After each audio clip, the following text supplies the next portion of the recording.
Je suis né à Bélabre. Et lui aussi.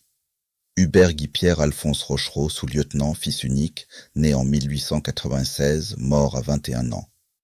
Un éclat d'obus à Montquemel, en Belgique. C'était en avril 1918. Moi, j'étais un gars des haies, un fils de métayer. Lui, c'était le fils du notable du coin. Mais la guerre, elle a mélangé les blés.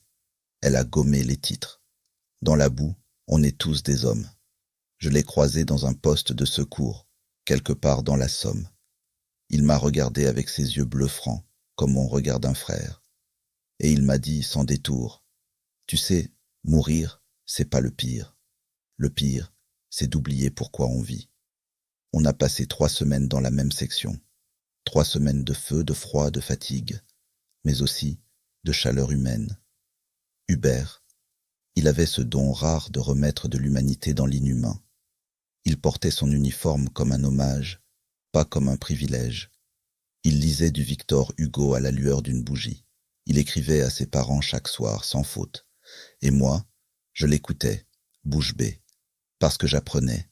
Il disait, « Si on doit tomber, autant tomber avec dignité, avec style même, comme des hommes. » Et quand la balle l'a trouvé, il est tombé droit, calme, avec ce léger sourire que seuls les poètes et les braves connaissent.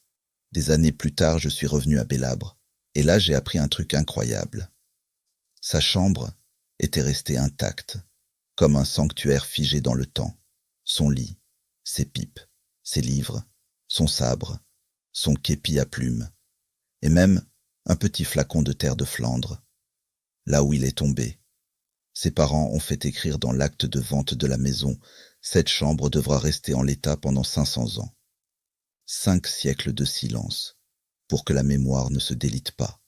Alors moi, Albert, le vieux poilu de Bélabre, je vous le dis, on n'a pas besoin d'écran tactile pour toucher l'essentiel. On a juste besoin de se souvenir. Hubert n'était pas une légende, c'était un gars bien, de chez nous.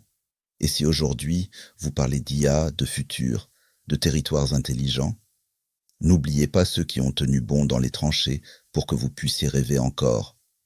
Et ça, c'est pas dans les villes qu'on vous l'apprendra.